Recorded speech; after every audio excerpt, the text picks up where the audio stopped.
Hi, everybody. It's Scott from Changing Work. I'm super excited to have Derek Lewis here with us. Hi, Derek. How you doing? Derek, if you don't know, is an amazing human. He was a former president at PepsiCo and is the author of a recently released book, congratulations, called Survive and Advance, which is a memoir about his journey from a challenging childhood in the Washington, D.C. area to achieving unparalleled success and becoming a national catalyst for gender and racial equity. So thank you for being here. I appreciate you. I appreciate your work. I appreciate you having me here, Scott. Thank you so much. At Changing Work, we recently released a book called Leading with Compassion. Derek wrote the foreword to this book. Thank you again for that. And Derek, in the foreword, you talked about one of your, I assume it's one of your first jobs. You were in high school and you were working at a residential school and hospital for children and adults that had intellectual disabilities.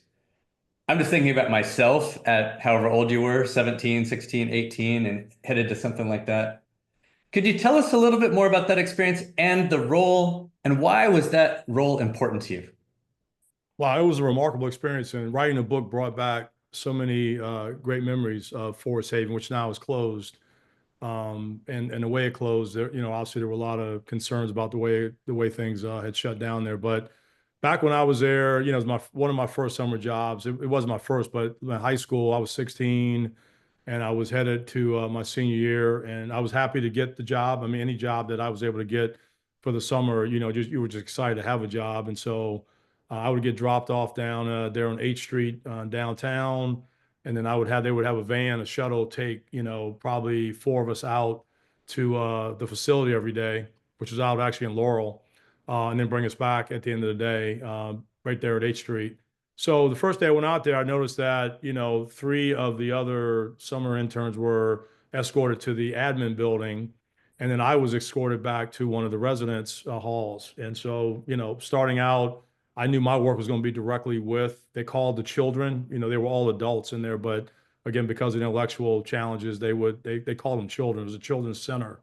They actually referred to the place as. So I was assigned to the children's center, and there I would, get to, interact with the residents there, helping them do things like put their clothes on, bathing, bathroom needs, feeding them, getting cigarettes out for them, retrieving things, games, cutting the TV on, cleaning up after them. And it's just whatever's required.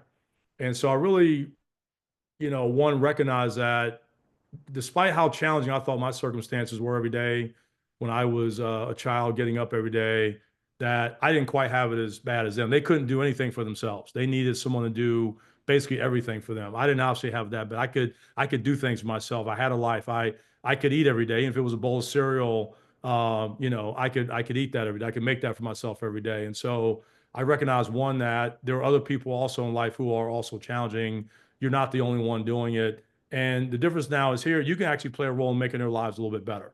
So every day you come in, put a smile on your face. The work is hard. The work is not pleasant in any way, shape, or form. But what I did get out of it was I put smiles on faces. I could actually get them to laugh on occasion. There's one guy named Martin who I thought was a pretty tough character. I would always try to find ways to get him to laugh and smile, and he was able to. He really couldn't talk, but I know his facial expressions meant a lot, and I could tell when he wasn't happy, but I also can tell when he was happy.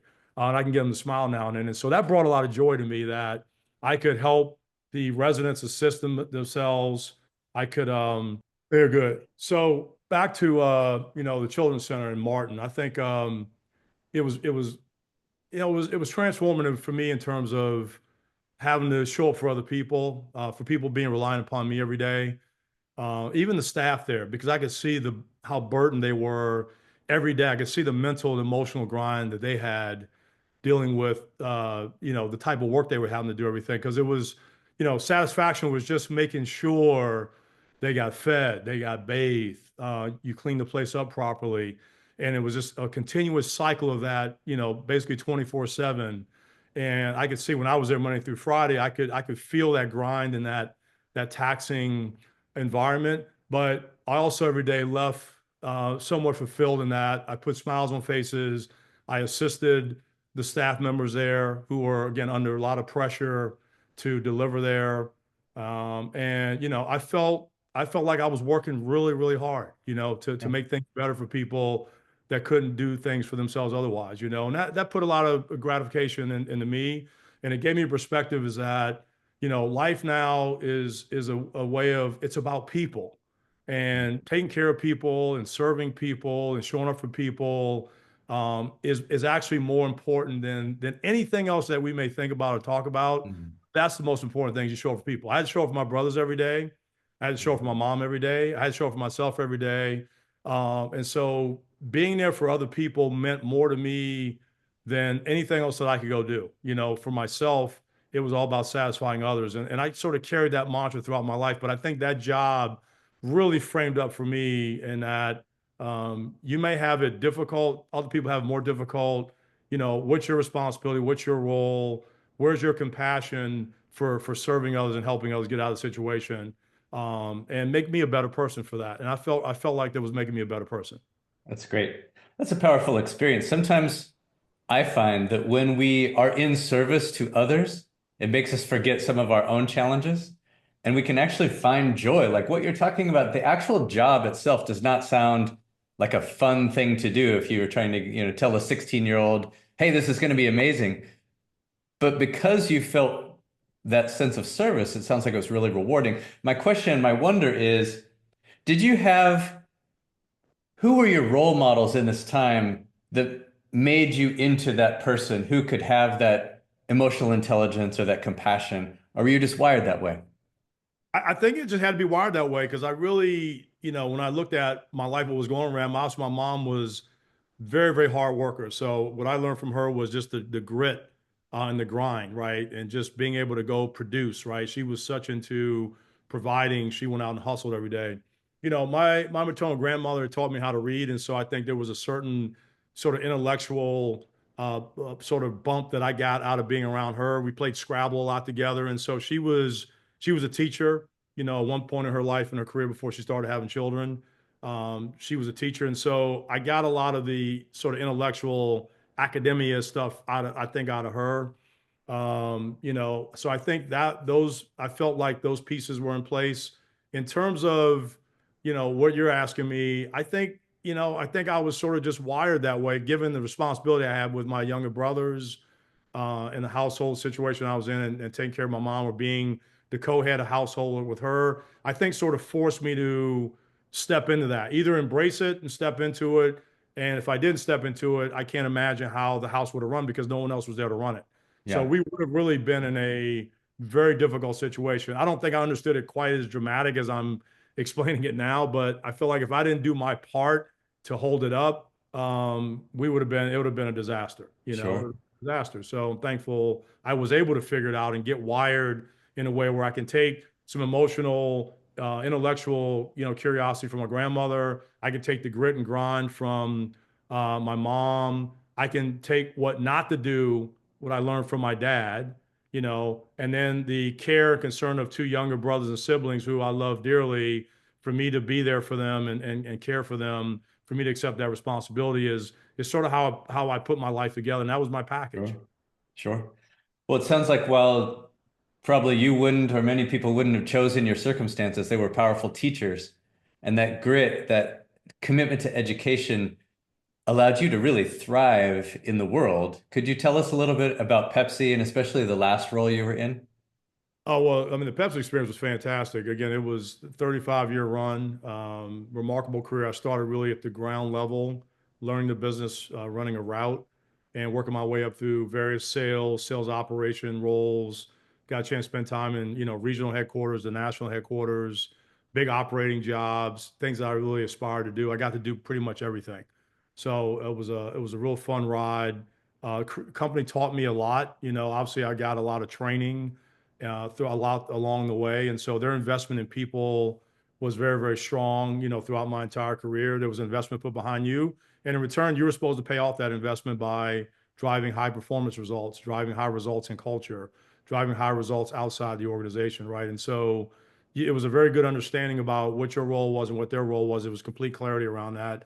And the more work you put in, the more effort you put in, I think the more rewards and upside that you saw, not only from a career perspective, but also from a development perspective. And so that stood to be true for me throughout my entire career. I always felt like despite me giving it my all, they were giving it their all, and it was just a match that was very strong and produced a significant amount of results over a 3.5 decade time frame. Gave me great living experiences. I moved around the country a lot. While that can create some chaos and complexity with your family, it also, I think, also allows you to mature faster. Allowed our family to grow strongly together. I don't think we would be as tight knit as we call ourselves, Team Lewis, had we not moved away from our, main family and been, 2,500 miles away from them for more than a decade. So we found ways to survive on our own, advance on our own, and I think that made us strong. So I owe the company a ton of that. The last role, we think about 2020 and all the events that transpired that year with the pandemic and George Floyd and all the racial inequities and things of that nature. It was a time that, as a business, we were just trying to obviously survive. I looked at it as an opportunity now to thrive. So really engaging in a way that not only drove our business and our service levels to where they need to be to take care of the pandemic situation, but also use it a way to connect the community and our culture and our company. And so making sure our associates and the people that in the communities that we live, work, played in were equally being supported. And, we were bringing high collaboration. We were meeting their needs. We were very attentive to their feelings, their sentiment. We were able to really do that and also leverage our partnerships, our customer relationships to bring about the best in terms of programs, resources to help those who were feeling the anxiety and the stress and the economic situation of 2020. And so what happened from that really is our business, as we came out of it, started to really thrive in a tremendous way. We were the top performing geography in the company. And I give a lot of credit to obviously the team, my team, and all the associates in the organization, and also the way that we were able to really, lock in on this sort of collaborative effort that, let's focus on the consumer and winning the consumer back and being there for the consumer during a tough time, but let's also make sure they're there for our company and our culture. And it's also make sure we're there for the community. And right. And so having that triangular approach to running the business, I think gave us the best results in all those areas. It gave us best results with the consumer and engagement there. It gave us really good results with our associates and satisfaction in a very difficult time. Our associates felt protected. They felt valued. They felt like we were investing in them at a really difficult time to help them get through, obviously, one of the most toughest times of their lives.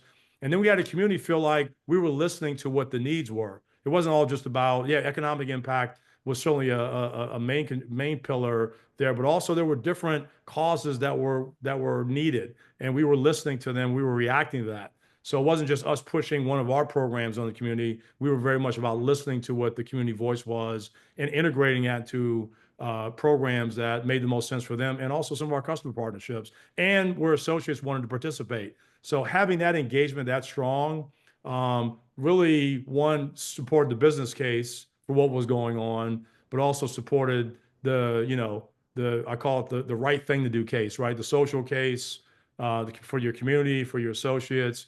And then the company, because of how successful we were, I was asked to create that new role to help scale that effort up across the entire North American business. So that's what happened in 2022. Fantastic. So I describe conscious business as one that is supporting all of its stakeholders. And that's basically what you described. Yes, you have to have a strong bottom line. Yes, we're going to get great results, and we're going to take care of our employees, and we're going to support the broader community that we live in. It sounds like Pepsi was really, embracing that ethos. With the changes that we're seeing in the world, do you think that's still the case at Pepsi and at lots of companies? Do you think we're seeing a change, or is it kind of happening outside of the boardrooms? I don't know what, I assume because of Pepsi's history there, when I was there, I could speak to that time frame was very strong and rich. And Yep, I would anticipate that the effort would continue as it's continued for almost 80 years, going back to the 1940s. So the work has been sound for 8+ decades. I don't know why it wouldn't continue, but I don't have an official obviously position with that at this. sure. In terms of what's going on in the rest of the market, there's a real leadership moment I call needed right now, right? And because there's a lot of chaos, a lot of complexity that I talked about, and it's time for the leadership effort to really pay off, right? It's not a time for us to continuously go back and look back at playbooks and tactics that were used many, many decades ago when times were a lot different, right? Where laws are being broken, huge social norms changing rapidly. I think we're at a place now where, yeah, there's still issues out there. There's no doubt about it. But we're at a time where, there has been notable progress, but we now must modernize, I think, a lot of the playbooks that were in play and bring them to a future forward look and Hmm. set up the next generations for this. So I think there needs to be things that need to be what I call more comprehensive. So it looks out for the greater good. It's not just focused on any one individual cohort. It's focused on all Hmm. the cohorts across the organization, across the America. Number Hmm. two, I think it needs to be a lot more collaborative. Everybody has their own lanes and standalone lanes. And I think those lanes kept getting longer and longer and deeper, but not wide enough. And I think now we need to have an environment where there's massive collaboration on the work, on the topics, on the conversations, on the resources need to be much more collaborative in nature. And then I think the last thing that one is most important to me is compassion. We're dealing with people here. And so as you make these abrupt changes, as leaders have come out and said, or organizations have come out and said, we're stopping this. Well, you're stopping this. What are you doing in terms of that? Because I go back to the business case. Are you also saying you're stopping trying to drive revenue and profit with these same cohorts? Because last Hmm. time I looked, all cohorts mattered, and especially the minority cohort, as the pendulum keeps shifting from a population demographic standpoint, I would imagine everybody in their strategic plan is saying, we need to win with the demographic shifts. We need to ensure we're locked in on all these cohorts that are growing, in family size, that are growing in terms of income contribution and spend. We need to make sure we're flourishing with these consumers. I can't imagine anybody's strategic business plan is not talking about that. So if Hmm. you're still dialed in from a revenue and profit standpoint, which is the business case, which actually, in my mind, is the front and center reason why you're doing the things that you're doing, why is that not translating to how you treat associates inside your work organization Hmm. and how you spend resources against the community you live in, work, and play in? All those Sure. things are all connected. So if you keep that lens of the business case and the culture and the community and make sure that's all intertwined, to me, you wouldn't have to go, we're cutting this, we're cutting that. To me, Hmm. it's one sort of loop, one business case that's integrated, that's moving all in the right direction, that's Hmm. accommodating everybody, that's looking after the greater good, that's creating wins for everybody, that's not using the words mandates and carve outs and Yeah. special needs or things like that. It's basically you're running the play that you're running to drive the revenue and profit, and you're extending that out to how you look inside the organization, how you recruit, how you develop, how you accelerate positions, and then also where you spend money inside the community to help certainly the most underserved areas get lifted up to make them thrive Hmm. better. So that in turn can deliver back into your business proposition. Hmm. It keeps everybody whole, it keeps everybody happy. But leaders, Sure. to me, aren't talking about that before they make statements about we're cutting something. If you cut something, just say that again, you're repurposing monies and you're challenging your organizations to modernize the current thinking and playbook on this. So it's going to Hmm. look a little different. It's going to feel a lot different in terms of nature, but it's going to be more comprehensive. It's going to be more collaborative and it's going to be more compassionate. So the work isn't going away. It's just being reimagined for the future generations to be successful and for our company to be successful because Hmm. you do owe shareholders a top line and a bottom line proposition. So it's okay to talk about that because that's not going away. Even if you look at votes, and we just had an election, right? There were conversations around winning votes with all cohorts. Matter of fact, it was highlighted where there might have been some additional gains in pockets of cohorts that are minority, that are different than the rest of the world. So from an election standpoint, performance standpoint, yeah, those cohorts matter. So why does that flow through all the other Sure. work? That's my point. So it's really a leadership moment. We're not going to have one leader get up and make a statement and everybody follows that leader anymore. We're not in that time. We need leaders now to work in communities together. We need leaders to work in cities together. We need leaders to work in states together. And then those efforts can lift and shift and branch out to something much bigger. So the challenge to me is on if you're a local leader in your community, in a big business, and you have experience with this sort of space, time to dig in with your counterparts across all lines to create this new model playbook that I think can be built for many, many generations to come. So I think the work is easy to get there. I think the work is easy to do. The playbooks are easy to build. I think getting everybody to understand the value of making that step is what is the challenge right now. And Sure. I think it I takes hear some. you make the case for, as part of the business model, we treat our people right, our employees, right? So if I came from a place, if I'm a manager who has worked in a command and control style environment, I come in, I work for you, like, what does that even mean? How do I put that into practice? What are the best practices of a good, compassionate leader?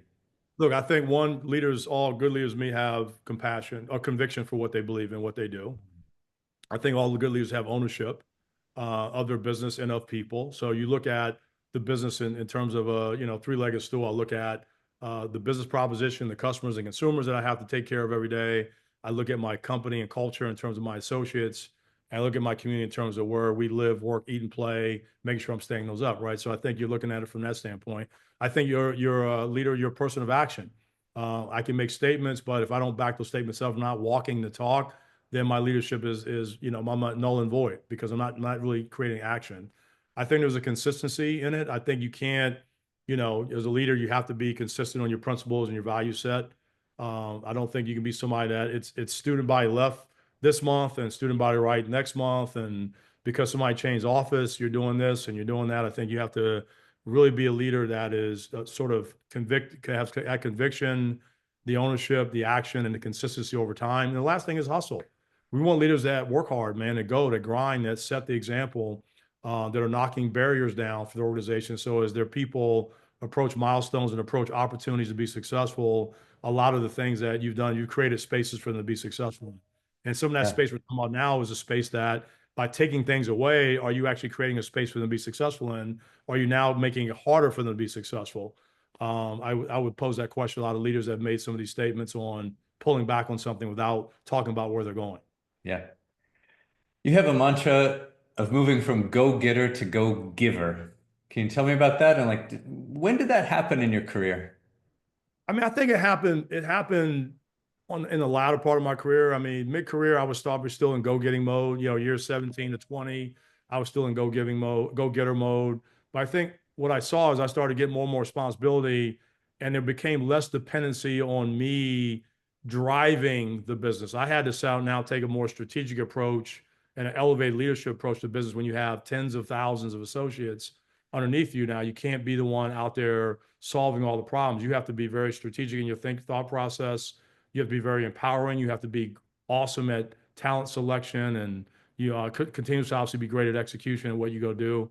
But your idea leadership, your influence leadership has to go through the roof now because you're moving mountains in terms of the size and scale of what you're doing. And I was always programmed to go do that in a better way. But once I recognized and started to realize that, hey, your legacy now is going to be people. Nobody's ever going to talk about a volume number, a revenue number, a profit number that you hit when you're out of this business. They will talk about, though, the people that you affected, the change that you affected that affected people. And so the switch came on for me is that your legacy now is going to be in people.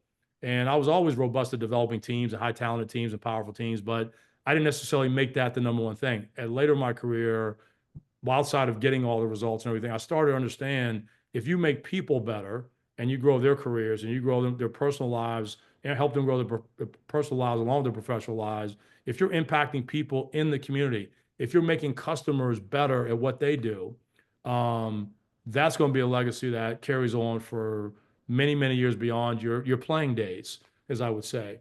And That's right. so that switch cut on. It changed the whole paradigm for me and my whole vision of getting up every day wasn't about Derek Lewis anymore. It was about people. Yeah. I Yeah. call this the journey from me to we. And it often happens for people mid-career. As you say, like we Love have that. some success and then we can kind of look around. How can you train, or that's not the right word. How do you give advice to a young comer-upper, right? The 22-year-old you who's still trying to, make rent and make a name for themselves. How do you convince them that the we is more important than the me? Well, I think it starts with the me first, though. I think one thing you have to do, three things I think I do. One is you have to bet on yourself.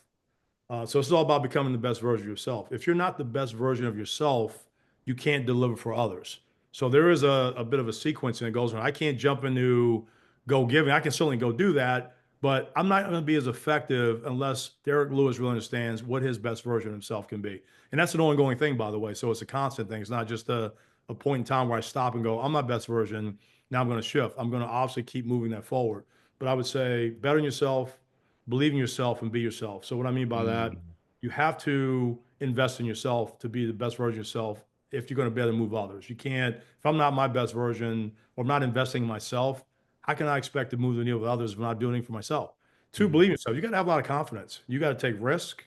You have to obviously believe you can get done. You have to have a vision and be able to see forward. You have to manifest success.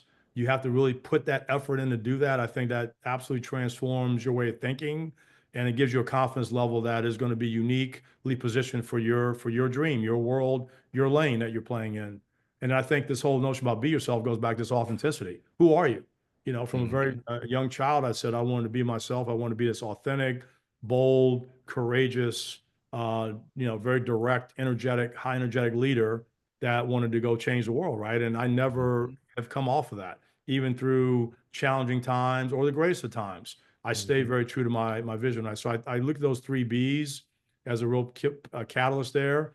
And then I would say from that, once you're there, continuously dream big, continuously sort of reinvent yourself. It's sort of like, invest in yourself, be a continuous learner. Don't just think that you know it all.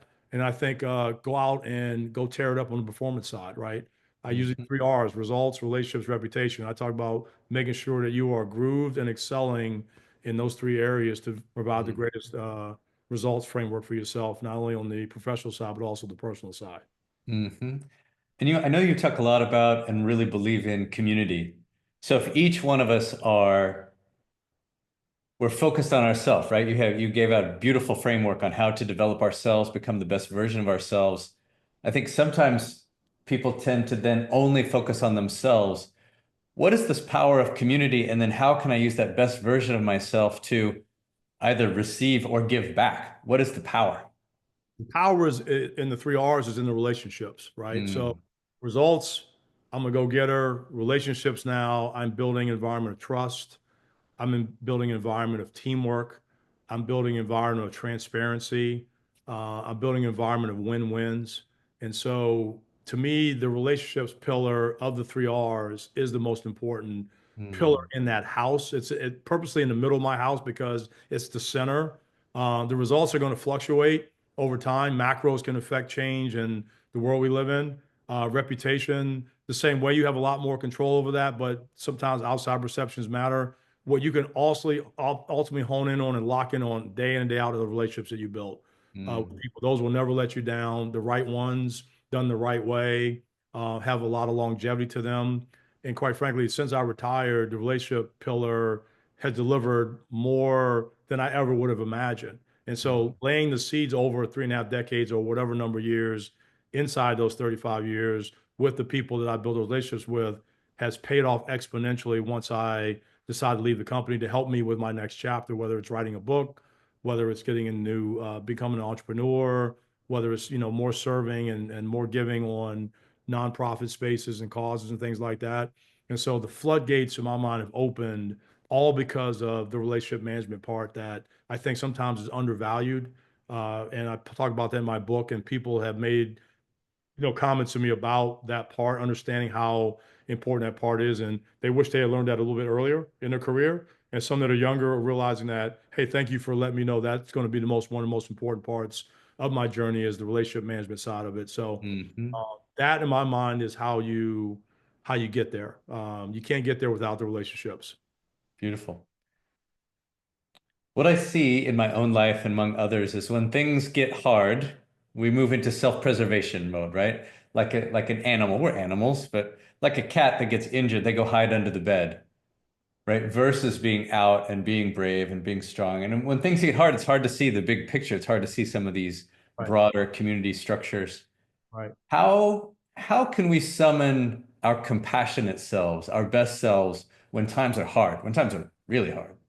It's not easy to do, but I would use the example for myself as doing the 2020 scenario where I'm the lead executive, certainly for the African American cohort inside of Pepsi, and everything that was going on. You can imagine the calls, the outreach, the sentiment.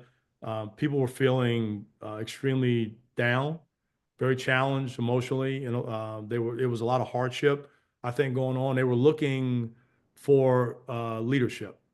And, I have my own personal challenge. I'm dealing with, like, what if my kids are put in a very similar situation? Or what if I was driving around, in a certain part of the country and I was by myself? What could happen to me? And so I had these thoughts as I'm listening to TV every day, being reminded of how difficult circumstances are. But then I, like, the switch went off one day saying, look, you got to be a time of a leader now. You have to step into this storm. You can't, like, try to outrun it. So I say some people think when the storm is coming, they run from it. They get in the car and they retreat. They go as fast as they can away from the storm. I decide I want to go into the storm. One, because I want to take it head on. I want to see how powerful it was and how tough it was. But two, I want to show the people that are behind me, that believe in me, that bet on me, that count on me, know that I have the courage, the boldness, the strength to take on the most tough time. And so as I go in the storm and I deal with the storm and I'm in the storm is hard, but I'm coming out of the storm, I'm in the storm and I'm developing solutions and ideas and plans and I'm fighting and people are going, wow, we have a leader that actually is in the middle of the storm. He's not running away from it. When he's asked a question, he's not retreating. He's not saying, well, the company put out a statement and he's taking his head on. Hey, I'm scared. I am scared being in the storm. I was scared. I wasn't like telling you it was easy to go into it, but I went into it knowing that because I've been blessed and because of where I've been put in my life, that I was the one that had to go into the storm. I couldn't expect anybody else to go do it. So I'm looking around, waking up, going, hey, hello, you've got to go through the storm, man. This is your job now. This is everything I've given you at this point. This is the reason why I've given you all these tools, is because Mm, now they're most needed for not only for yourself, your family, but for all the people that you lead, all the people that you can affect change with. So get in mm, there and do what you need to go do. And I did it. I mm, went in the storm. It was difficult, a lot of difficult nights, a lot of difficult thoughts, a lot of difficult times and challenges. But I was able to lead clear. I got in the storm, and actually I saw a very clear picture of what the future could look like, of how to navigate and how to lead people out of this. And so by going in the storm, it enabled me to actually lead people out of the storm. Had I run from the storm and keep running from the storm, I would have never gained the tenacity, the capability, the strength, the muscle, the desire even to lead people through it. So I had to go into it. And so I would ask mhm, sometimes people, take on the storm, take it on, not from a stand that you're trying to fight it, but you're trying to learn. You're learning through it. You're being tested. And so it's a great test for you to take all the things that you learn to go into these dark times or go into these moments of uncertainty and call your shot. Call your shot. mhm. Again, bet on yourself, believe in yourself, be yourself. I didn't waver when I got in the storm. Like, I'm gonna be myself. I'm gonna bet on myself. Yeah, I'm gonna believe in myself in the storm. And guess what? I did that. And guess what? A lot of great things came out of that. A lot of great things. beautiful. You've given us some really good examples and really you model this really well. Self-responsibility, compassion, drive, clarity, all these things that we talk about when I talk about conscious leadership, conscious business. I see a lot of leaders that are perhaps not role models of this particular set of values. Do you see leaders who are, and who is getting it right? Like, who can we help lift up during these times? You talking about who can we help lift up? The leaders, or are you talking about the cohort? I'm talking about, I want to know who's getting it right. I want to celebrate those leaders in the world that are getting it right in terms of being conscious leaders in this moment right now. Yeah, I think there are many leaders and many organizations that are doing the right thing. And again, I think a lot of it starts with the business case and a strategic journey at making sure I have a business case for why I want to win with everybody. And then that is now translating inside my organization with my associates and my leaders. And it's also translating in the community. There are many organizations I think that are doing it right and leaders are doing it right. I think there are many that are challenged to figure it out because their bias in this or their sense of this is being being reactionary, right? Either resisting it or being reactionary to it. I think either one of those places is not a good place. I think you have to be a point where you have to sort of reimagine this space You have to look to reap growth out of this. I look at this as a time of growth. I actually don't look at it as a time of turmoil. While it can feel like that, I'm also looking at we get to do this playbook all over again. We get to actually reinvent this playbook and do it so that it's setting up the next future generation of leaders. So when we're not here one day, and this is 30, 40, 50 years from now, this era of leadership is developing that strategy for, 10, 4 or 5 decades from now. That to me is fascinating that you can actually affect the future in that way by the work that you do now. Now, if you just pass it through and complain and boycott and keep your head down and all you do is talk about what's not working and who these people are and that those people are, that's not going to set up the next, 30, 40, 50 years. It's Yeah. time now to really reimagine a new playbook. That's something exciting to be part of. That's why I wrote this book, because I wanted to help others. And guess what? I don't know how much distribution my book's going to be in 50 years. I hope it's on a family member's shelf, at some point. The great grandchildren at some point. The kids maybe still be living, obviously, hopefully. And so I hope people at that time pull that out and go, let's understand it from a leader back in, grew up in the 70s when things weren't, when things were actually very, very difficult, and how this Yeah. leader took on his life to create a better future for himself and for his family members, right? So this is a time for opportunity. And I'm excited about what I can now go do. Now that I'm outside of a company where I can speak freely and I can be independent at who I want to be, living and building off a lot of the values and disciplines I learned inside the company, but now also, but I'm being independent in my thought and my perspective and my actions. I love this space I'm in now, because I can go do more for change than ever. I'm not afraid to take people on. I know there'll be a lot of criticisms inside even our own culture about the things that I say and things I do. I don't care. I mean, I don't need to prove my Mhm. authenticity to anybody. I'm the real. Mhm. I'm a real one, and read my story. I'm a real one. It's Mhm. not to compare myself against other people, but I'm a real one. So I don't need my credentials validated. I'm a person of action. I want to get in a room with you. If you have some different thoughts, there's some different ways of doing it. I respect that. Let's have those conversations and together walk out with action for others to take on.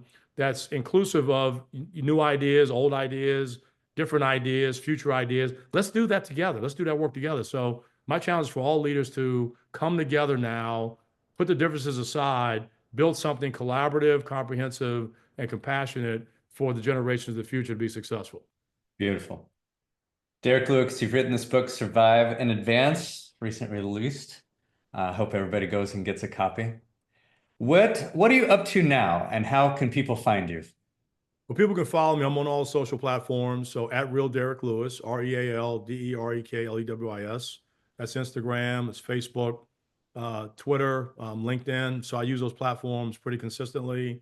So you can follow me to social to find out what's going on. I'd love for you all to read the book. I have a website, realdereklewis.com. It also has a lot more detail about some of the communications and conversations I've had, certainly recently within the last few years. And so I encourage readers and followers to go out, check out the pages, check out the sites. Let me know your thoughts. I hope you have a chance to read the book. It is for other people, and take certainly a lot of satisfaction that for those that have already read it, have commented, they feel like it's been an inspirational change for them. A lot of lessons they can learn, and that gives me goosebumps, because this is all about helping others be successful in pursuit of resiliency, pursuit of determination, and their pursuit of dreams, the biggest dreams they've had in their life. Thank you, Derek. I appreciate your shining your light brightly. I appreciate your leadership. Thanks for writing the foreword to our book, and thanks for the work you're doing in the world. I appreciate you. Scott, thank you, my man. Thank you for the opportunity and the time, and congratulations on your book as well. And let's find ways to collaborate in the future to help create the kind of change that you and I know is necessary for our future leaders to be successful. Absolutely. All right, friends. Thank you, Derek. Friends, thank you for following us here at Changing Work. Our new book just came out called Leading with Compassion. Derek wrote the foreword. Would love for you to Yes. pick up both of these copies, both of these amazing books, but Hey, you have can them read on two your books at shelf for one. your You can read two grandkids books to at look one at. time. Yeah, read two books at one time. You can do it. That's right. So thanks. And you can find us at changingwork.org. You can reach out to me at scott@changingwork.org. Thanks, everybody. Go out there and be ambassadors for compassion. Shine your lights brightly. Love you. Take care. God bless. Thank you.